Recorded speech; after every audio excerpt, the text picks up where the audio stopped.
ആത്മരക്ഷ അനുതാപത്തിൻ്റെയും വിശ്വാസത്തിൻ്റെയും അടിസ്ഥാനത്തിലാണ് പ്രാപ്യമായിരിക്കുന്നത്. ആത്മരക്ഷ ഒരിക്കലും മതാകർമ്മങ്ങളിലും തീർത്ഥാടനങ്ങളിലും പുണ്യപ്രവൃത്തികളിലും അടിസ്ഥാനപ്പെട്ടിരിക്കുന്നില്ല. ആത്മരക്ഷ ഒരിക്കലും സൽപ്രവൃത്തികളിൽ അടിസ്ഥാനപ്പെട്ടിരിക്കുന്നില്ല.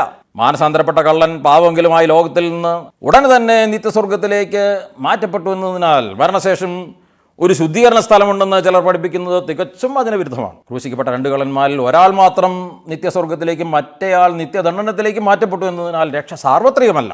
നീ എന്നോടുകൂടെ ഇരിക്കും എന്ന യേശു കർത്താവിൻ്റെ കള്ളനോടുള്ള വാഗ്ദത്തത്തിൽ നിന്ന് നമുക്ക് ശ്രദ്ധിക്കാവുന്നത് മരണശേഷം ഒരു മനുഷ്യൻ്റെ ഏറ്റവും വലിയ പ്രത്യാശയും സന്തോഷവുമായിരിക്കേണ്ടത് യേശു കർത്താവിനോടുള്ള സാമീപ്യവും കൂട്ടായ്മയും ആണ് എന്നുള്ളതാണ്. പാപസംബന്ധമായി അനുദപിച്ച് യേശു കർത്താവിൻ്റെ പ്രായശ്ചിത്ത മരണത്തിൽ വ്യക്തിപരമായി വിശ്വാസമർപ്പിക്കുന്ന ഒരു പാപിയായ മനുഷ്യനെ സംബന്ധിച്ചിടത്തോളം അവൻ്റെ ജീവിതത്തിൻ്റെ ഏറ്റവും വലിയ പ്രത്യാശയും സന്തോഷവും അവൻ മരണശേഷം യേശു കർത്താവിനോടൊത്ത് ആയിരിക്കുന്നു എന്നുള്ളതാണ്. ഇതിൽ പരം അനുഗ്രഹിക്കപ്പെട്ട ഒരവസ്ഥ ഒരു മനുഷ്യന് ഈ ലോകത്തിൽ മറ്റെന്താണുള്ളത്?